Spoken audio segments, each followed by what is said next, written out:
तो सबसे पहला काम अपना एक फ़ोल्डर क्रिएट करेंगे, जैसे बहुत सारे ऑलरेडी क्रिएटेड हैं यहाँ पे। तो एक फ़ोल्डर मैं बना लूँगा, लेट से डे 7 नाम से। तो यहाँ पे डे 7 नाम से एक फ़ोल्डर बन गया। अब इस फ़ोल्डर को वी एस कोड के अंदर ओपन करना है। कैसे ओपन करेंगे? या तो वी एस कोड में जाके ओपन कर लो, या फिर इसके ऊपर राइट क्लिक करो, ओपन विथ। अगर आप विंडोज़ में हो तो कुछ और हो सकता है, मैं लिनक्स यूज़ करता हूँ।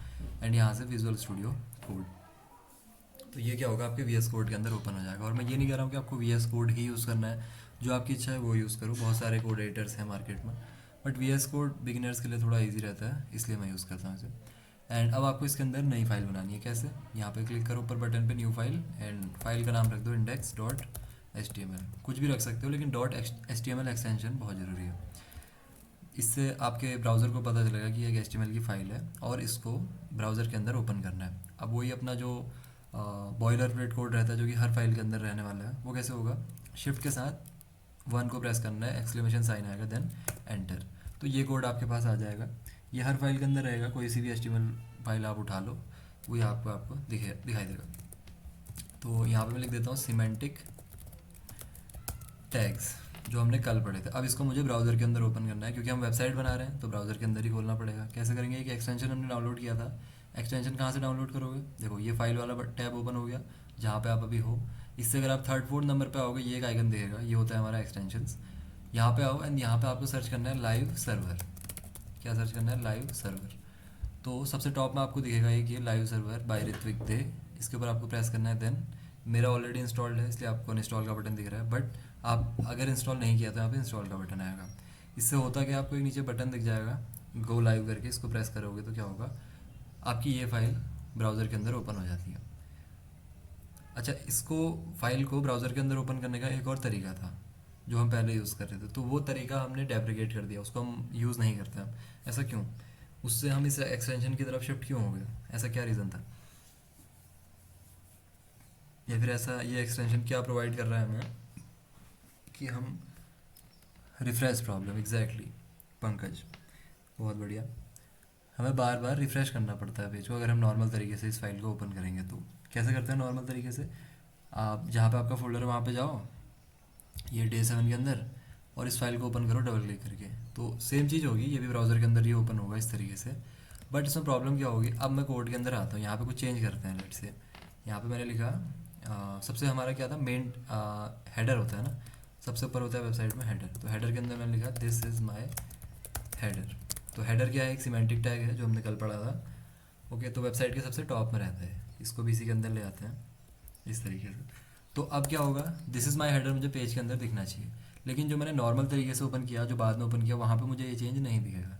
और जो लाइव सर्वर से ओपन किया था वहाँ पे चेंज मुझे दिखने लगेगा। क्यों? क्योंकि लाइव सर्वर ऑटोमेटिकली रिफ्रेश कर देता है अगर कोई भी चेंज वहाँ पर हो, बट यहाँ पे आपको खुद से मैनुअली रिफ्रेश करना पड़ेगा, तब आपको ये चेंज दिखाई देगा। So this was the problem. इसलिए हम लाइव सर्वर यूज़ करते हैं, क्योंकि वो ऑटोमेटिकली रिफ्रेश कर देता है चीज़ों को। कल का शॉर्ट रिवीजन ही करवा रहा हूँ। हाँ, एक और ऑप्शन है सौरभ। एक तो आपका ये एक्सटेंशन वाला तरीका हो गया कि आपने लाइव सर्वर इंस्टॉल कर लिया, और दूसरा जो मैंने आपको बताया कि फोल्डर के अंदर जाके यहाँ से फाइल को, जैसे आप नॉर्मली ओपन करते हो फाइल्स को, वो तरीका है। कंट्रोल शिफ्ट पी करके स्टार्ट सर्वर पे click. Control shift P, start server, live server.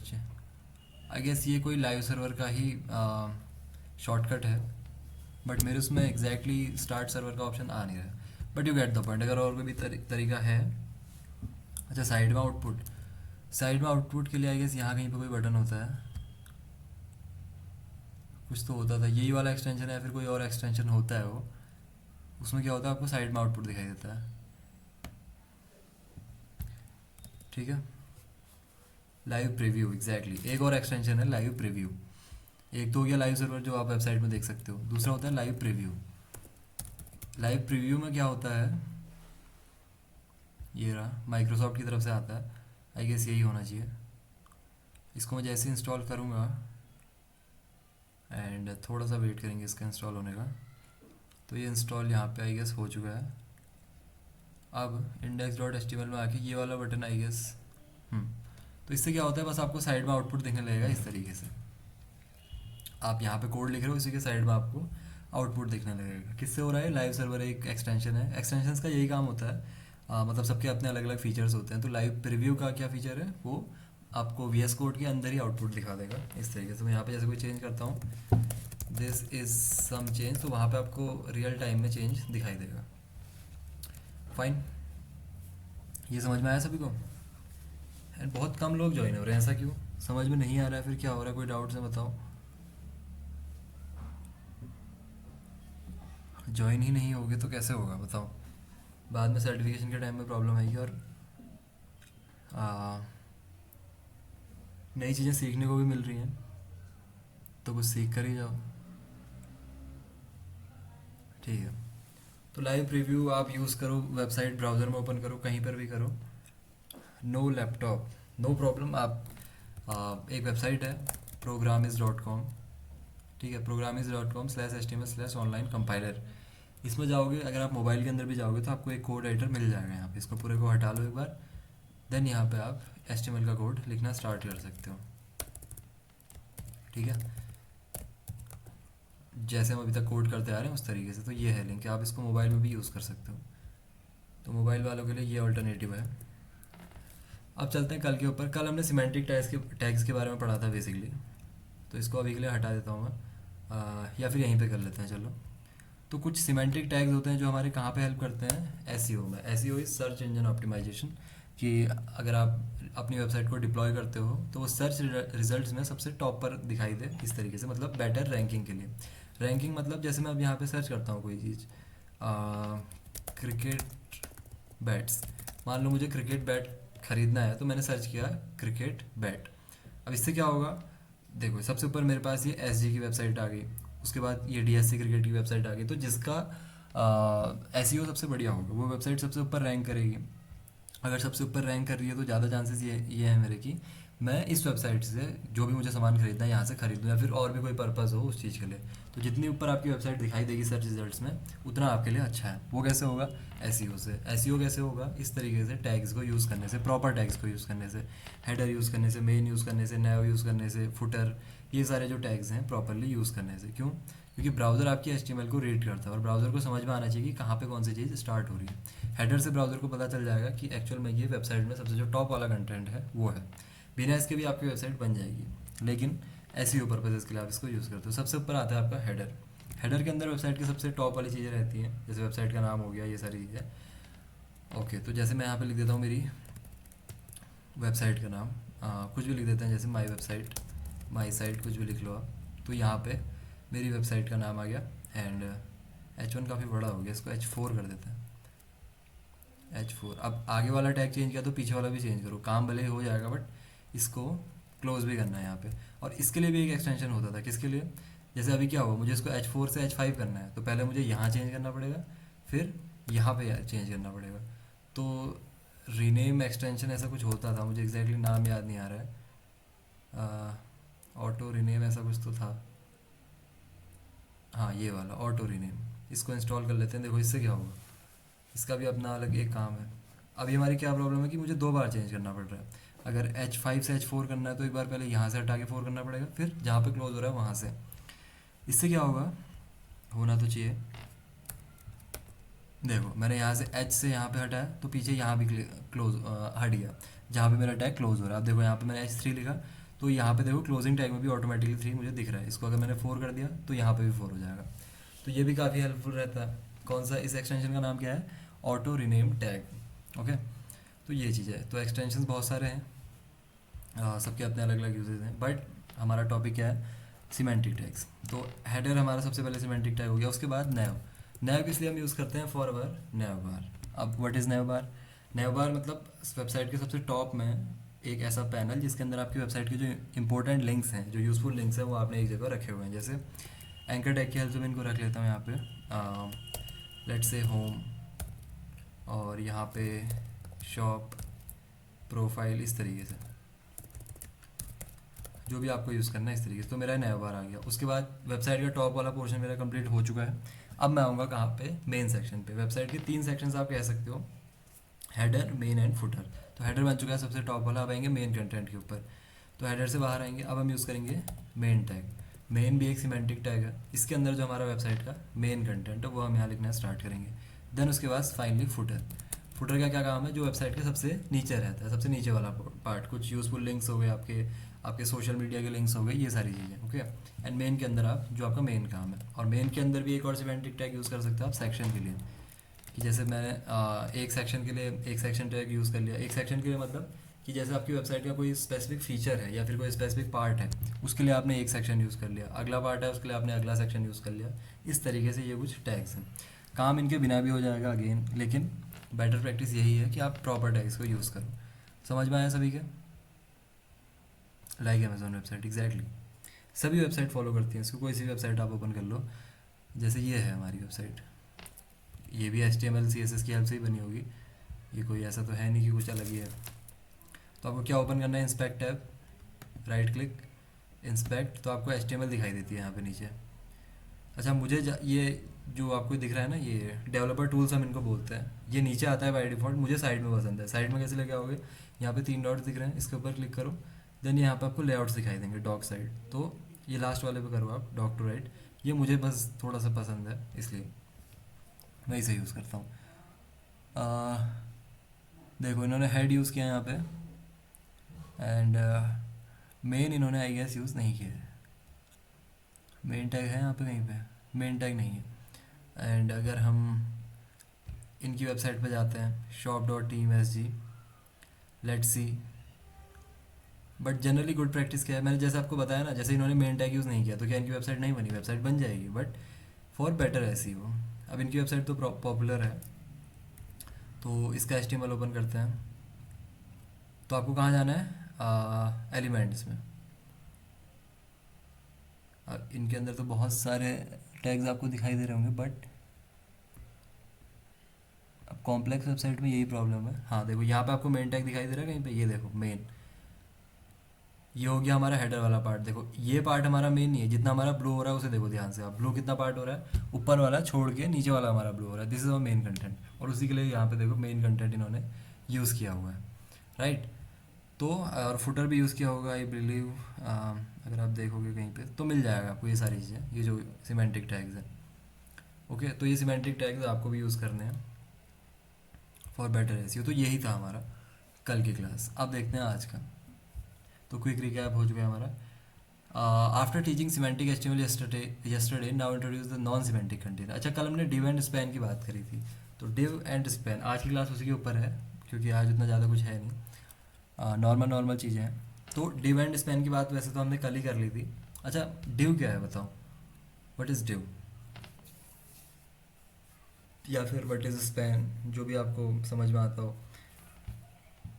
कल हमने दोनों की बात की थी ना, डिव एंड स्पैन। तो बताओ व्हाट इज़ डिव। देखो आप मेन है हमारे पास टैग, हेडर हमारे पास टैग है, नेव हमारे पास टैग है, इनको आप यूज़ करो या फिर ना करो, वेबसाइट के आउटपुट में कोई फ़र्क नहीं पड़ेगा। फ़र्क कहाँ पड़ेगा, एसईओ में। वही तो मैंने आपको स्टार्टिंग में बताया ना कि क्या है, आप कोई भी चीज़ सर्च करते हो, जैसे आपका नाम क्या है, सौरभ बिस्ट, आपने कल को अपनी वेबसाइट बनाई, और मान लो मैं यहाँ पे सर्च करता हूँ सौरभ बिस्ट, सौरभ बिस्ट, तो आप क्या चाहोगे कि सबसे ऊपर आपकी वेबसाइट रैंक हो? ऐसा तो है नहीं। अब गूगल के अंदर तो लाखों करोड़ों में रिजल्ट्स आते हैं ना, देखो कितने पेज हैं, 10, उसके बाद भी बहुत सारे पेजेस होंगे। तो आप क्या चाहोगे, आपकी जो वेबसाइट है वो सबसे ऊपर रैंक हो। तो अगर आप ऐसा चाहते हो तो आपको क्या करना है, एसईओ को अपना बेटर करना होगा अपनी वेबसाइट का। तो उसको आप कैसे करोगे, उसके लिए आपको यूज़ करना होगा इन सिमेंटिक टैग्स का। और भी बहुत सारे तरीके होते हैं, बट उनमें से एक है आपको कि ये सिमेंटिक टैग्स यूज़ करना है। तो ये चीज़ है अपनी वेबसाइट का बेटर एसईओ के लिए। div is a block level element and span is an inline element, right?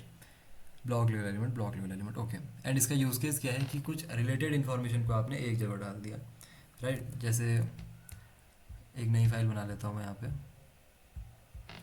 new.html,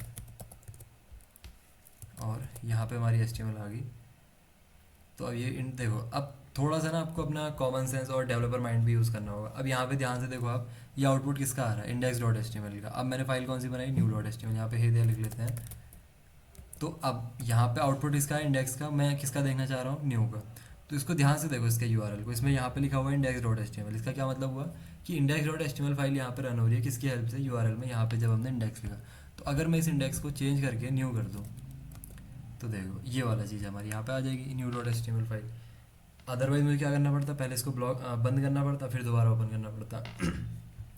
तो इससे अच्छा है कि थोड़ा सा क्रिएटिवली देखो चीज़ों को। ओके, तो हम बात करते हैं ड्यू टैग की। तो लेट्स से मैं एक जैसे अपने ई-कॉमर्स वेबसाइट है, फ्लिपकार्ट ओपन करते हैं। To divide the HTML structure, right, Flipkart, login तो नहीं हूँ ना मैं, नहीं हूँ आई गेस। तो जैसे ही फ्लिपकार्ट मेरा ओपन हुआ तो यहाँ पे कोई सा प्रोडक्ट आ रहा है हमारा, जैसे यहाँ पे आ रहा है एक, ये बड्स आ रहे हैं रियलमी के। इसके ऊपर मैं क्लिक कर ले, चलो यहीं पे जैसे मैं दिख रहा है, किसी का प्राइस नहीं दिख रहा है, चलो इसको मैं यहाँ पे क्लिक करके ओपन कर लेता हूँ एक बार। तो ये हमारा ओपन हो जाएगा यहाँ पे इस तरीके से। तो अगर मुझे इसको HTML की हेल्प से बनाना था तो मैं कैसे बना सकता हूँ इसे। तो सबसे पहली चीज़, इसमें एक इमेज है, तो ये इमेज ले आते हैं। इमेज कैसे ले आएंगे, right click, copy image address, और यहाँ पे लिख देता हूँ IMG एंड सोर्स के अंदर ये डाल दिया। तो ये इमेज यहाँ पे आपको दिखने लगेगी। काफ़ी बड़ी दिख रही है तो छोटी कैसे करेंगे, IMG टैग का एक एट्रीब्यूट होता है जिसे हम बोलते हैं विड्थ। तो जैसी विड्थ जितनी छोटी दोगे उतनी छोटी इमेज हो जाएगी। जैसे मैं 200 कर देता हूँ, तो 200 इतनी सही है, सही लग रही है। इसके नीचे हमारा ये वाला टेक्स्ट है, इसका जो भी ये नाम है, चलो इसका नाम मैं ऐसे ही लिख देता हूँ अभी। तो टेक्स्ट में लिख सकता हूँ P टैग में, क्योंकि P हमारा क्या है, ब्लॉक लेवल एलिमेंट है, तो इसके साइड में नहीं आएगा, लाइन में आएगा, अगली लाइन में। यहाँ पे लिख लेते हैं रियलमी बड्स, इस तरीके से मैंने लिख दिया यहाँ पे रियलमी बड्स। और उसके बाद क्या है, लास्ट में इसका प्राइस लिखा हुआ है लेट से, तो प्राइस को भी एक P टैग में डाल देते हैं RS 500 इस तरीके से। तो इस तरीके का हमारा एक ये कार्ड है। अब इसी तरीका का अगला एक कार्ड है, इसी तरीके का, देखो सेम यही है, बस उसको अगर मैं यहाँ पे कॉपी पेस्ट करके नीचे रख दूँ इसी चीज़ को। तो कॉपी पेस्ट हम इसको कैसे करेंगे, कॉपी पेस्ट करना भी आना चाहिए, वैसे तो बहुत सिंपल चीज़ है। जिसको आपको कॉपी करना है उसे इस तरीके से सेलेक्ट करो, देन Ctrl+C। अब पेस्ट कहाँ पे करना है, वहाँ पे अपना कर्सर लेके आओ, मुझे यहाँ पे पेस्ट करना है, देन Ctrl+V। ओके, तो इससे क्या होगा, ये दोनों चीज़ें हमारी इस तरीके से साइड बाय साइड दिखने लगेंगी। दो हमारे प्रोडक्ट्स हो गए, दोनों साइड बाय साइड या फिर एक के नीचे एक आने लगे हैं। तो जो ये रिलेटेड इन्फॉर्मेशन है, इनमें से रिलेटेड क्या क्या है, ये इमेज, ये टेक्स्ट और इसका प्राइस, ये तीनों आपस में रिलेटेड है। तो इनको क्या कहते हैं, हम एक डिव में डाल देते हैं। इससे क्या होता है, कोड की रीडेबिलिटी बढ़ जाती है और स्ट्रक्चर हमारा सही हो जाता है। तो अब हम इसको कर देता हूँ मैं Ctrl+X। Ctrl+X से क्या होता है, कट एंड कॉपी। तो यहाँ से हट जाएगा बट वो कॉपी हुआ है, तो मैंने यहाँ पे लिखा डिव एंड डिव के अंदर इसे पेस्ट कर दिया। ओके, और सेम काम मैं करूँगा इसके लिए, क्या करेंगे, Ctrl+X और डिव, इसके अंदर ये चीज़। अब अगर आप ऐसा नहीं भी करते तब भी आपका काम हो जाता, बट जनरली गुड आइडिया ये है कि आप डिव का यूज़ करो। डिव का हम यूज़ करते हैं एज अ कंटेनर, कि उसके अंदर आपने जो रिलेटेड इन्फॉर्मेशन है कुछ, उसको डाल दिया। और कोई सी भी वेबसाइट की आप HTML ओपन कर लो, इसी वेबसाइट की अगर मैं HTML ओपन करूँ, राइट क्लिक इंस्पेक्ट, तो आपको डिव टैग बहुत ज़्यादा दिखाई देगा। देखो डिव डिव डिव, तो हर एक चीज़ के लिए, हर एक कंटेनर के लिए जनरली आप डिव ही यूज़ करते हो। जैसे ये बॉक्स बनाया होगा जहाँ पे एक क्रॉस वाला आइकन था और लिखा था 50% और मोर, तो इन दोनों चीज़ को एक डिव में डाल दिया। यहाँ पे जैसे 4-5 हमारे आइटम्स थे, इसको एक डिव के अंदर डाल दिया। ओके, तो ये सारी चीज़ें, एक ही प्रोडक्ट बनाया, इसको डिव के अंदर डाल दिया। देखो हर जगह डिव से डिव्स आपको दिखाई देंगे, उससे ज़्यादा उसके अंदर बाकी टैग्स हम यूज़ करते हैं, बट जनरली जो सबसे बाहर वाले लेवल पे आता है वहाँ पे हम डिव को यूज़ करते हैं। ओके, इमेज कैसे आएगा, इमेज के लिए आपको इमेज टैग यूज़ करना होगा। आप पहली क्लासेस से ज्वाइन नहीं हो रहे हो क्या, इमेज के लिए आपका IMG टैग होता है। क्या होता है, IMG टैग, इस तरीके से दिख रहा है आपको ये IMG टैग, और ये सेल्फ क्लोजिंग टैग होता है, क्लोज नहीं होता। और इसका एक एट्रीब्यूट होता है जैसे SRC, उस SRC के अंदर आपको उस इमेज की लिंक पेस्ट कर देनी है। लिंक कैसे आएगी, लिंक आएगी आपके कुछ इस तरीके से, जैसे ये इमेज है मेरी, इसको बंद करते हैं, ये इमेज है, तो इसके ऊपर राइट क्लिक, देन यहाँ से copy image address, fine. We can use section tag, बिल्कुल you can use section tag, अलग टुकड़ा बनाता है HTML स्ट्रक्चर का, कह सकते हो आप, हाँ एक अलग टुकड़ा बनाता है वो। We can use section tag. देखो सेक्शन आप कहाँ यूज़ करोगे, सेक्शन आप यूज़ करोगे, अब ये दोनों आपके जो डिव्स हैं, ये जो दोनों जो आपके कार्ड्स हैं, ये दोनों आपस में रिलेटेड हैं। तो जो मल्टीपल आपस में रिलेटेड चीज़ें हैं एक बड़े लेवल पे, उसको आप एक सेक्शन के अंदर डाल सकते हो। जैसे अगर इनकी वेबसाइट के ऊपर आएँ तो इन्होंने क्या किया होगा, ये जहाँ पे प्रोडक्ट दिखाई दे रहे हैं इसको एक सेक्शन में डाल दिया, ये साइड में ये चीज़ें दिखाई दे रही हैं, साइड बार है हमारा, इसको एक सेक्शन में डाल दिया, ये ऊपर ये कुछ ऑप्शन है, इसको एक सेक्शन में डाल दिया। तो सेक्शंस आपको ऐसे यूज़ करने हैं। एक इंडिविजुअल आइटम के लिए आप सेक्शन यूज़ कर सकते हो, बट एक अच्छा आइडिया नहीं है ये। ओके, तो ये चीज़ है, सेक्शन आप मल्टीपल रिलेटेड चीज़ों को एक बड़े लेवल पे वहाँ पे यूज़ करते हो आप सेक्शन टैग, ठीक है। और एक एक्सटेंशन मैं आपको और बताने वाला हूँ, जैसे अभी क्या है, मेरा एक कोड है जो ये बहुत मैसी है, मतलब अगर ये कोड अच्छा दिखना चाहिए था तो कैसा दिखता, ये यहाँ पे होना चाहिए था और यहाँ पे थोड़ा सा स्पेस यहाँ से होना चाहिए था। इससे होता कुछ नहीं है, बस कोड डेवलपर एक्सपीरियंस इंक्रीज़ होता है आपका, तो ये चीज़ हमें पता होनी चाहिए। इस तरीके से मुझे इसको खुद से फॉर्मेट करना पड़ा इन ऑर्डर टू मुझे अच्छे से दिखाई दे, मतलब ये पढ़ने में क्लियरली है। अगर ये इसी तरीके से ऐसा होता, मान लो यहाँ पे कुछ इतना स्पेस है, यहाँ पे कुछ इतना स्पेस है और इसके बाद ये रैंडम कुछ स्पेस है, तो ये दिखने में अच्छा नहीं लग रहा है, ऑब्वियस सी बात है। तो इसको मुझे सही से फॉर्मेट करना पड़ेगा, तो खुद से फॉर्मेट करना इज़ अ पेन। तो उसको सॉल्व करने के लिए डेवलपर्स ने एक और एक्सटेंशन बना दिया जिसका नाम है, यहाँ पे एक्सटेंशन में आओ, प्रिटियर। उसका नाम क्या है, प्रिटियर। नाम से ही पता चल रहा है काम क्या होगा। तो प्रिटियर आपको मिल जाएगा सबसे टॉप में ही, बहुत सारे डाउनलोड्स। आपको क्या करना है, इसको इंस्टॉल कर लेना है। इसको इंस्टॉल करने से क्या होगा, अब आप अपने कोड के ऊपर आओ।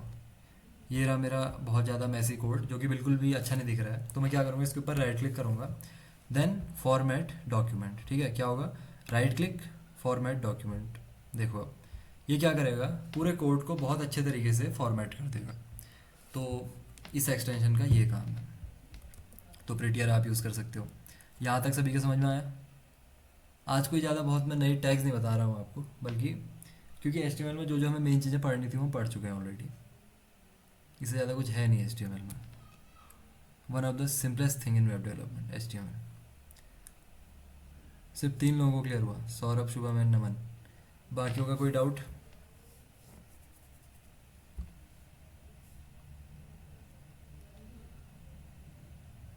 आज समझ नहीं आ रहा। अच्छा, क्या समझ नहीं आ रहा बताओ।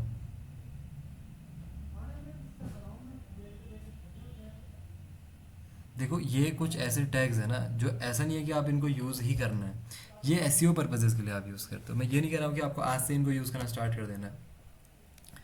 जब आप वेबसाइट बनाओगे, जैसे जैसे आपको एक बार नॉर्मल टैग्स अगर समझ में आने लगे, उसके बाद आपको इनकी नीड समझ में आएगी। क्योंकि अभी मैं समझ रहा हूँ आपकी बात, आप क्या कहना चाह रहे हो। हाँ, मेटा टैग्स आएंगे कल या फिर परसों की क्लास में। ओके, तो ये कुछ ऐसे टैग्स हैं। पहले आप नॉर्मल टैग्स के बारे में सीखो, जैसे डिव के बारे में आपने पढ़ लिया, उसके बाद आप आना इन सिमेंटिक टैग्स के ऊपर। क्योंकि अभी हम ज़्यादा कुछ बना नहीं रहे ना, इसलिए आपको प्रॉब्लम लग रही है इसमें। अभी हम जैसे ही बनाना स्टार्ट करेंगे तब आपको समझ में आएगा। ओके, तो हम क्या कर रहे थे, डिव टैग के बारे में।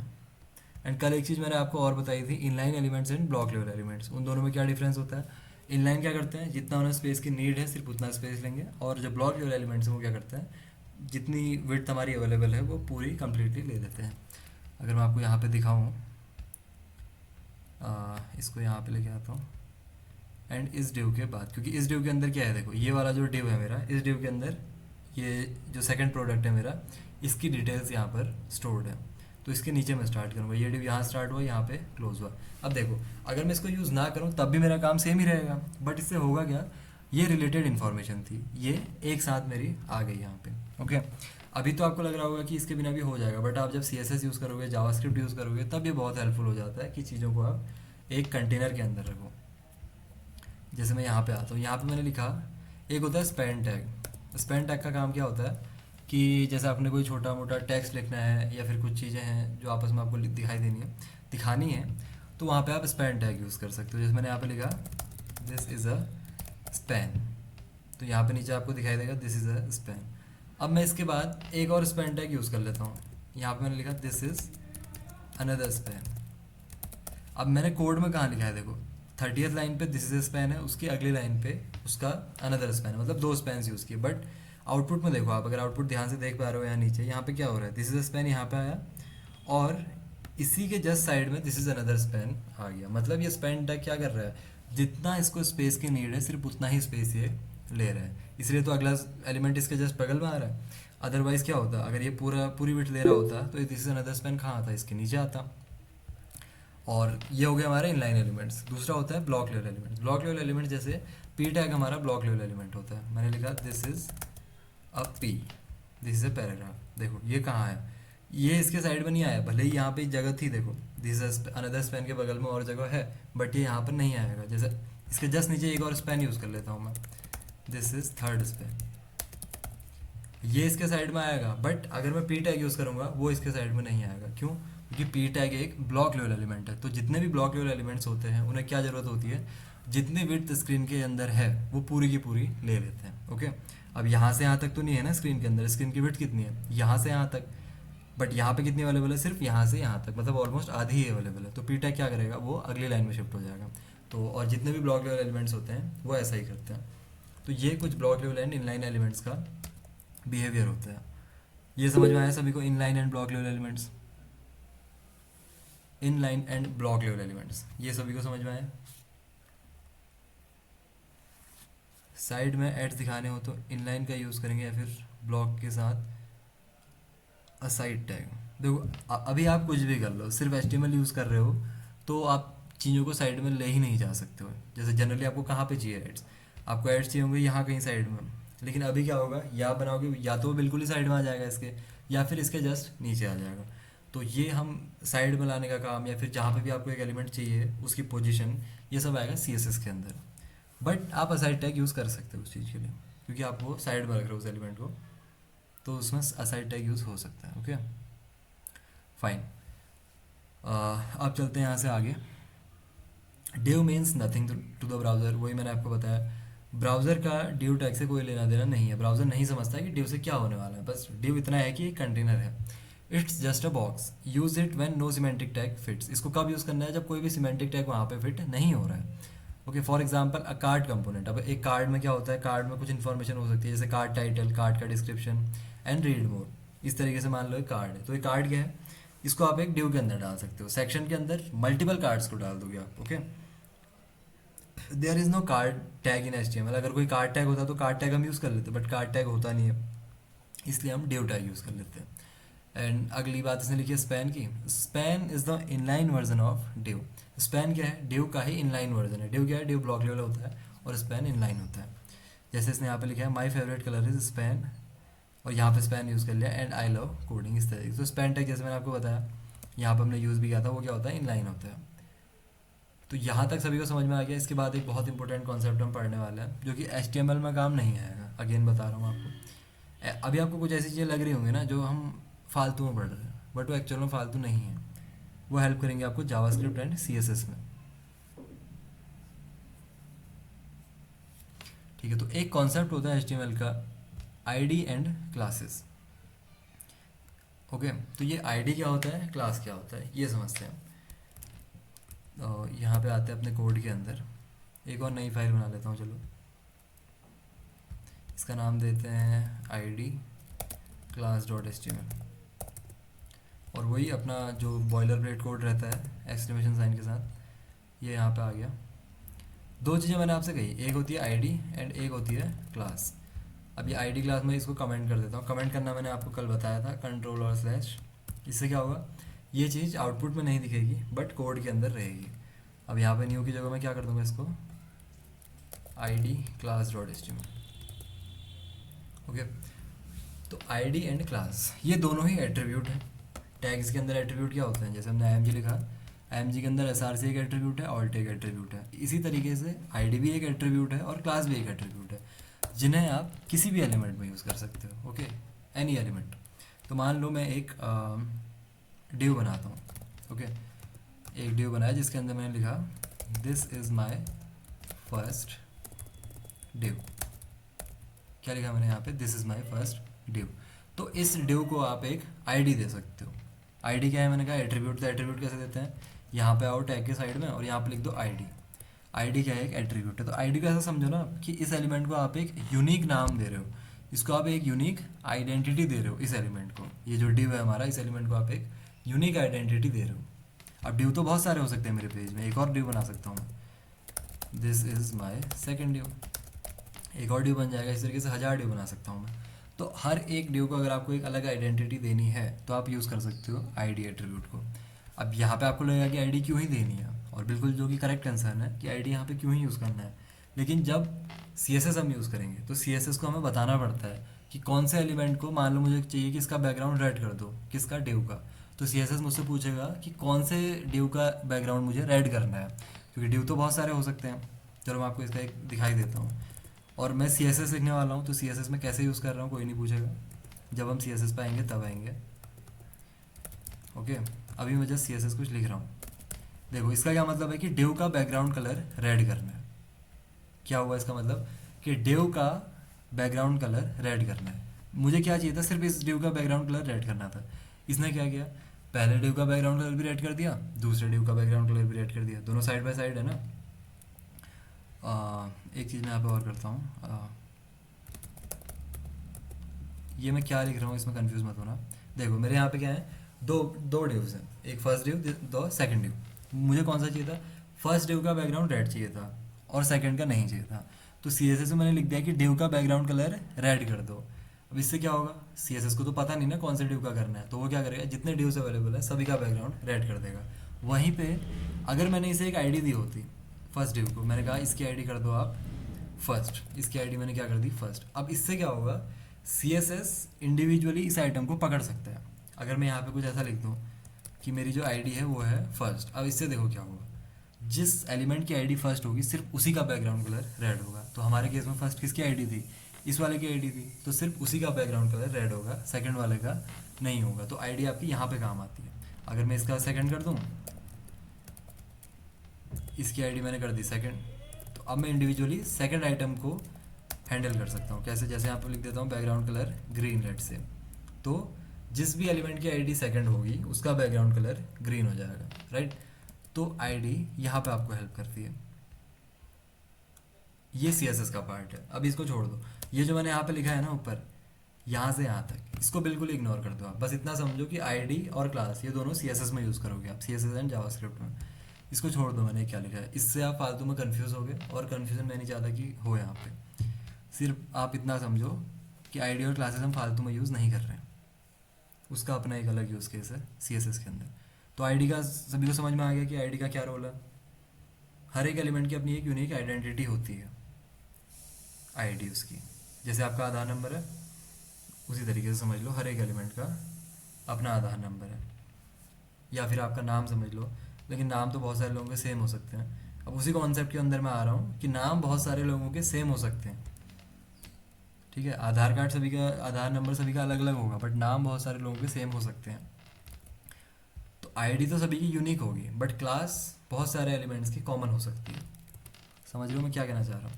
मैंने एक डिव बनाया यहाँ पे, this is common div 1। Okay, एक और डिव बना लेता हूँ ऐसा ही, दो डिव बना लेता हूँ ऐसे ही। चलो अभी मैंने किस तरीके से फटाफट कॉपी पेस्ट किया ये भी बताऊँगा मैं आपको, एक बार मुझे याद दिला देना बस। जैसे आईडी एक एट्रीब्यूट है, क्लास भी एक एट्रीब्यूट है। Okay, and just a second,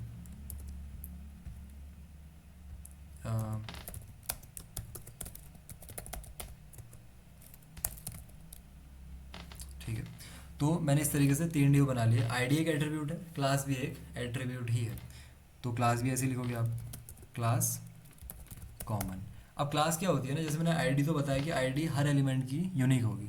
तो जिसकी आईडी, जैसे इसकी आईडी अगर फर्स्ट हो गई, तो अब इस पेज के अंदर मैं ऐसा नहीं करूँगा कि कोई एक और एलिमेंट आया और उसकी आईडी मैंने फिर से फर्स्ट कर दी। जैसे अब मैं इस डिव की आईडी फर्स्ट नहीं करूँगा, कर सकता हूँ मैं, ठीक है, मुझे कोई रोक नहीं रहा है, कर सकता हूँ मैं ऐसा भी, लेकिन करना नहीं है। एक बार जिसको जो आईडी मिल गई उसकी वो आईडी हो जाएगी। किसी का कोई डाउट है? माइक ओपन किया था किसी ने? ओके, तो मैंने क्या कहा, अगर एक एलिमेंट को आपने कोई आईडी दे दी तो किसी और एलिमेंट को आप वो आईडी नहीं दोगे। अगर आपको ऐसा करना है तो उस केस में आप यूज करोगे, प्रीति आपका माइक ओपन है, क्लोज कर लो। ओके, मैं क्या करता, अगर आपको मल्टीपल एलिमेंट्स को कॉमन आईडी देनी है तो आप ऐसा नहीं करोगे, उस केस में आप यूज़ करोगे क्लास एट्रीब्यूट को। क्लास क्या हो सकती है, क्लास मल्टीपल एलिमेंट्स की सेम हो सकती है लेकिन आईडी सेम नहीं हो सकती। अगर मैंने इसकी क्लास कॉमन कर दी तो मैं उसके नेक्स्ट एलिमेंट की क्लास भी कॉमन कर सकता हूँ, बट अगर मैंने इसकी आईडी फर्स्ट कर दी तो अगले एलिमेंट की आईडी मैं फर्स्ट नहीं करूँगा। ओके, तो ये आपको समझना है। अब देखो, जैसे मैं यहाँ पे लिख देता हूँ कि हमने यहाँ पे यूज़ किया डिव, चलो डिव की जगह इस बार स्पैन यूज़ करते हैं। ओके, यहाँ पे मैं क्या यूज़ कर रहा हूँ, स्पैन। डिव की जगह स्पैन यूज़ कर लिया। अब स्पैन यूज़ कर लिया इसलिए क्या हो रहा है, ये सारे के सारे साइड बाय साइड आ गए, तो पी टैग यूज़ करूँगा।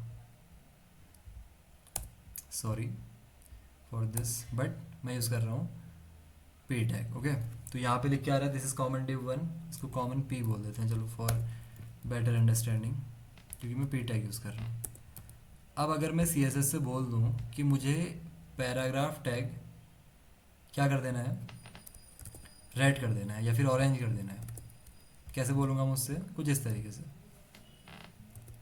अब ये मैं क्या लिख रहा हूँ इसको छोड़ दो आप, मैं बस सी एस एस से कह रहा हूँ कि जो पैराग्राफ टैग है उसका बैकग्राउंड कलर ऑरेंज कर दो, लेट से क्या कर दो, ऑरेंज। तो जितने पैराग्राफ टैग हैं सिर्फ सभी के सभी क्या हो जाएंगे, ऑरेंज हो जाएंगे। अब मैंने कहा कि सिर्फ एक पैराग्राफ टैग को ऑरेंज करना है, तो ऐसा कैसे करेंगे बताओ, कि सिर्फ एक स्पेसिफिक पैराग्राफ टैग को ऑरेंज करना है। अभी मैंने सी एस एस से कहा कि पैराग्राफ टैग को ऑरेंज कर दो, उसने सभी को कर दिया। मुझे चाहिए क्या चाहिए कि एक स्पेसिफिक पैराग्राफ टैग, ये P1 ये ऑरेंज होना चाहिए, बाकी के दो नहीं होने चाहिए। कैसे करूँगा बताओ, क्लास यूज़ करूँगा, आईडी यूज़ करूँगा, ये मेरा क्वेश्चन है। कि सिर्फ एक एलिमेंट, सिर्फ एक पैराग्राफ, उसे ऑरेंज करना है, आईडी एग्जैक्टली। अगर मुझे सिर्फ एक को करना था तो मैं आईडी दे सकता हूँ, और एक एलिमेंट की क्लास भी हो सकती है और उसकी आईडी भी हो सकती है। इसको आप ऐसे समझो, जैसे आप कोई क्लास में हो तो क्लास के अंदर क्या होता है, रोल नंबर होता है और आपकी एक क्लास होती है। जैसे आप क्लास, मान लो आप क्लास 10th में हो, क्लास 10th में 20 बच्चे हैं, तो हर बच्चे का अलग अलग रोल नंबर होगा 1 से 20 तक, लेकिन क्लास सभी की सेम होगी क्योंकि सभी के सभी क्लास 10th में पढ़ते हैं। तो एक एट्रीब्यूट, एक टैग के पास उसकी क्लास भी हो सकती है, उसकी आईडी भी हो सकती है। ओके, तो मैं इसको आईडी देता हूँ, जैसे ORG लिख लेते हैं चलो। अब इसको मैं कैसे बोलूँगा, मैं यहाँ पे लिख सकता हूँ इस तरीके से कि जिसकी भी आईडी ORG है उसे ऑरेंज कर दो, तो इस केस में क्या होगा, सिर्फ ये हो जाएगा आपका ऑरेंज। बट मान लो मुझे क्या चाहिए था, अब मैं अगर बोलता हूँ कि पैराग्राफ को ऑरेंज कर दो, सारे हो जाते हैं। अगर आईडी देता हूँ तो सिर्फ एक होता है। मैं कह रहा हूँ कि P1 और P2 को ऑरेंज करना है, P3 को नहीं करना है। क्या करना है, P1 P2 को ऑरेंज करना है, P3 को नहीं करना है। तो इस केस में हम आईडी तो यूज़ कर नहीं सकते, क्योंकि मैंने आईडी कहा था कि सिर्फ एक को ही दोगे आप। अगर इसकी आईडी ORG होगी, इसके अगले की आईडी ORG नहीं होगी।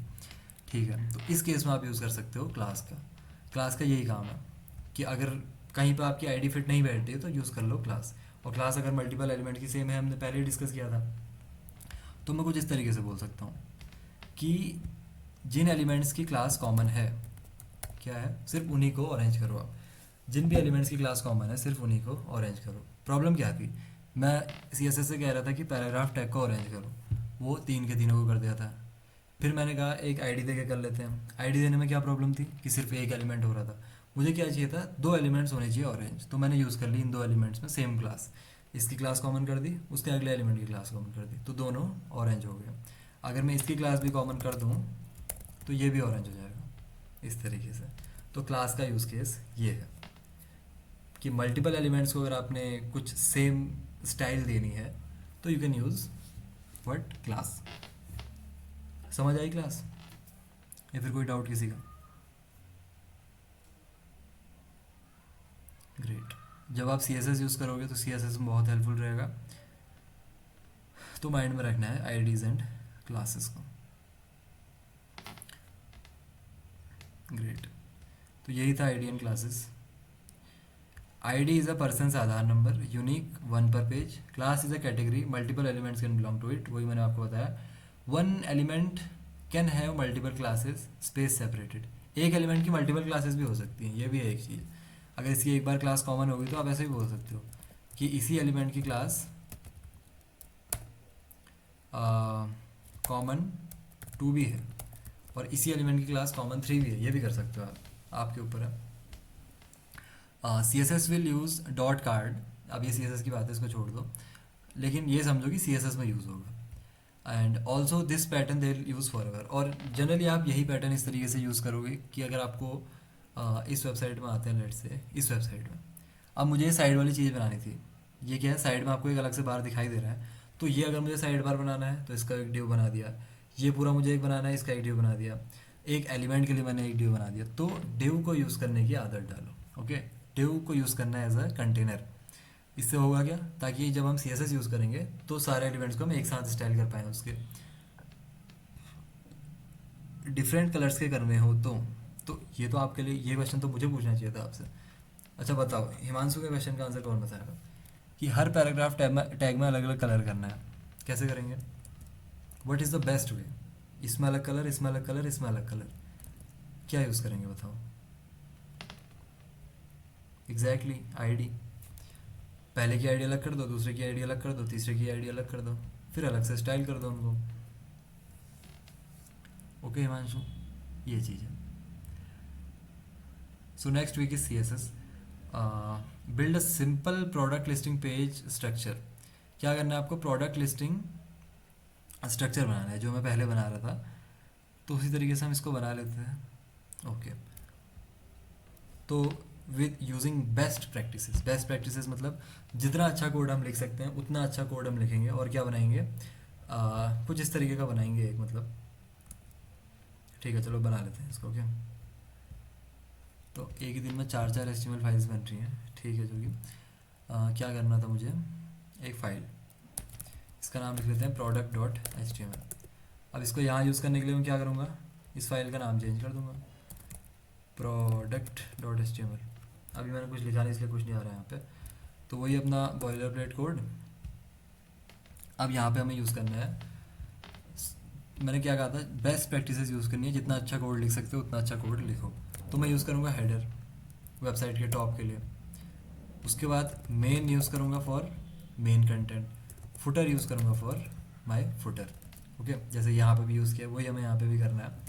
अब हेडर के अंदर सबसे पहले आपकी वेबसाइट का नाम आप लिख सकते हो, जैसे मैं लिख देता हूँ वेबसाइट का नाम माई ई कॉम, इस तरीके से। ई कॉम क्या होता है? ई कॉमर्स स्टोर, आपको पता ही होगा। उसके बाद अपना नया बार बना लेते हैं यहाँ पे कि टी शर्ट्स, और फिर यहाँ पे लेट्स से जीन्स, ये क्या बना रहा हूँ मैं, नया बार बना रहा हूँ। ओके, और यहाँ पे लिख सकते हैं हम जैकेट्स। इस तरीके से मैंने क्या कर दिया, एक नया बार बना दिया, और मेरा हेडर कंप्लीट हो चुका है। अभी के लिए हेडर मुझे इतना ही बनाना था, क्योंकि हेडर के अंदर क्या होता है, वेबसाइट की टॉप की इन्फॉर्मेशन आती है, तो टॉप के अंदर इतना ही आना चाहिए, जनरली गुड। उसके बाद आएंगे मेन कंटेंट। मेन कंटेंट क्या होगा? जिसके अंदर मेरे प्रोडक्ट्स होंगे। ओके, अब प्रोडक्ट्स मेरे मल्टीपल होंगे, तो हर एक प्रोडक्ट के लिए तो मैं डिव यूज़ कर लूँगा, और बहुत सारे प्रोडक्ट्स को एक साथ रैप करने के लिए यूज़ कर लेते हैं सेक्शन टैग का। इसके बिना भी काम हो जाएगा। अगेन हेडर यूज़ मत करो। अच्छा, इसको मुझे कहाँ डालना चाहिए था? नैव के अंदर, नैव बार को मुझे डालना चाहिए नेविगेशन के अंदर। और देखो इसकी फॉर्मेटिंग बिगड़ गई है। अब तो मैंने एक एक्सटेंशन इंस्टॉल करवाया था आपसे, प्रेटियर, तो राइट क्लिक फॉर्मेट डॉक्यूमेंट, तो वो सही कर देगा इसको। ओके, तो नैव बार मेरा बन गया, मेन के अंदर आ गए, सेक्शन हमने एक बना लिया था, इसके अंदर हम मल्टीपल प्रोडक्ट्स बना लेते हैं। जैसे मैं एक बना लेता हूँ डिव, उसके अंदर अपना डाल देते हैं फर्स्ट प्रोडक्ट। तो प्रोडक्ट के पास क्या क्या होता है? उसका इमेज होती है, उसका नाम होता है, प्राइस होता है, कुछ बाय का बटन होता है, ऐड टू कार्ट का बटन होता है, इस तरीके से। तो जैसे हम यहाँ पे आए तो इसकी इमेज कॉपी कर लेते हैं, right click copy image address, and image tag की हेल्प से मैं उसको यहाँ पे लेके आ जाऊँगा। तो ये आ गया मेरा यहाँ पे, और यहाँ पे हम यूज़ करते हैं विड्थ एट्रीब्यूट। लेट से इसको मैं कर देता हूँ 200, 200 बहुत बड़ा लग रहा है, इसको कर देते हैं 150। और ये 150 क्या है? ये है पिक्सल्स, जैसे सेंटीमीटर मीटर होता है उसी तरीके से एक यूनिट होती है पिक्सल, जो हम पढ़ेंगे CSS के अंदर। तो यहाँ तक तो सभी को समझ में आ रहा है ना, कि यहाँ तक मैं क्या कर रहा हूँ, हेडर क्या है, नैव क्या है, मेन क्या है, सेक्शन क्या है। हाँ, कोई डाउट होता है तो पूछ लिया करो। ओके हो गया। अब इसके बाद मैं यूज़ कर लूँगा इसका लेट से नाम, जैसे इसका नाम हो सकता है ट्रिगर बर्ड्स, जो भी है इसका नाम। और इसके बाद इसका जैसे प्राइस लिख लिया, इसके नीचे प्राइस लिख लेते हैं पी टैग में अगेन RS 1000, और एक बटन बना लो। यहाँ पे बटन एक टैग होता है बाय नाउ, इस तरीके से। तो क्या होगा, एक बटन बन के आ जाएगा यहाँ पे। अब ये मैंने एक डिव में रैप किया हुआ है इस तरीके से, तो इस डिव को मैं मल्टीपल टाइम्स बना लेता हूँ। अब VS कोड के अंदर ना शॉर्टकट्स होते हैं, अगर आप यहाँ पे जाओगे सेटिंग्स, कीबोर्ड शॉर्टकट्स, तो आपको बहुत सारे यहाँ पे दिखाई देंगे। तो एक होता है कंट्रोल शिफ्ट डाउन एरो, ये होगा देखो, ऐड सिलेक्शन टू, यही है guess, add selection to next find match, इस तरीके से कुछ होता है। इससे होता क्या है, अगर आप VS कोड में जाओगे, किसी भी लाइन में जाओगे और वहाँ पे प्रेस करोगे कंट्रोल शिफ्ट डाउन एरो, तो उससे क्या होगा, वही एग्जैक्ट लाइन उसके जस्ट नीचे कॉपी पेस्ट हो जाएगी। मैंने उस शॉर्टकट को चेंज करके कंट्रोल D किया हुआ है, तो मैं क्या करूँगा, इस पूरे पार्ट को सिलेक्ट करता हूँ और कंट्रोल D कर दूँगा, या फिर कंट्रोल शिफ्ट डाउन एरो आपके केस में। तो इससे क्या होगा, वो डिव एग्जैक्ट एक और बन जाएगा उसी के नीचे। तो इससे क्या होगा, एक और प्रोडक्ट मुझे यहाँ पे दिखने लगेगा। तो इसलिए यूज़ कर रहा हूँ इसको, और कुछ नहीं है। ठीक है, तो यहाँ पे मेरा क्या आ गया, एक और प्रोडक्ट आ गया। इसका नाम आप चेंज कर सकते हो। और यहाँ पे एक और हमारा, जैसे हमने बी आर पढ़ा था उसी तरीके से एक एच आर होता है। एच आर क्या होता है, हॉरिजॉन्टल रूलर आप कह सकते हो, बीच में एक लाइन बन के आ जाती है इस तरीके की। ठीक है, और इसकी इमेज में चेंज कर लेता हूँ एक बार। Could you please share the road map for this program once. बिल्कुल, ऑफ कोर्स, इस क्लास के जस्ट बाद मैं आपको बता रहा हूँ। एंड उससे पहले मैं लैपटॉप को चार्ज कर लेता हूँ, जस्ट अ सेकेंड, 22% रिमेनिंग।